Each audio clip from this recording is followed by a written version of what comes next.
What's going on, ballers? It's Jack back for my last NBA draft profile, and we are looking at Donte DiVincenzo today.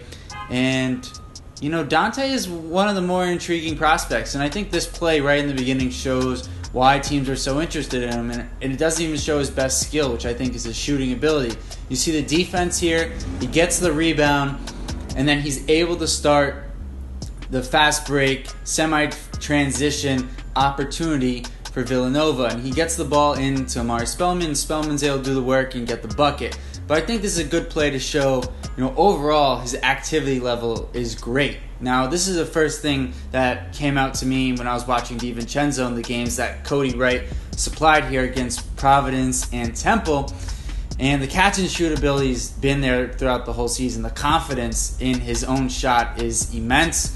And if he has just a sliver of room, he's going to put up the shot. And that can come as a detriment at times, certainly, where you wish he'd have better shot selection. But as good of a shooter as he is, as streaky as he is, and as we'll get into in a second, the ability to shoot off the dribble, you have to live with some of those questionable shot attempts at times to get some of these just amazing shots off the dribble. The shot-making ability that DiVincenzo has is up there in this class. It's got to be one of the top shot makers in the class. He's got a nice high release point. He can get it off the dribble and can create space off the dribble, partially because of his athleticism. He's got decent size, but I anticipate him playing the 2 much more often than the 1. So at 6'4", 6'6" wingspan, he is probably a little below average at the position, but as I said, his athleticism is going to make up for that. The combine won the quicker lane agility times, as well as the top max vertical at 42 inches. Playmaking ability. For a guy who didn't start at Villanova, he really was relied on a lot as a secondary playmaker for this team. And he had a really good chemistry, especially in this game against Temple with the big man Omari Spellman, finding him there. That was a really nice drop-off pass. Here he finds the slot inside. And again, you're going to see here he's able to find Spellman again. But with DiVincenzo, we'll get into it here. Nice outlet pass right there. There are occasions where the decision-making isn't great. He did turn the ball over twice per game last year, and again, not as a starter, and certainly not the primary ball handler with Jalen Brunson there.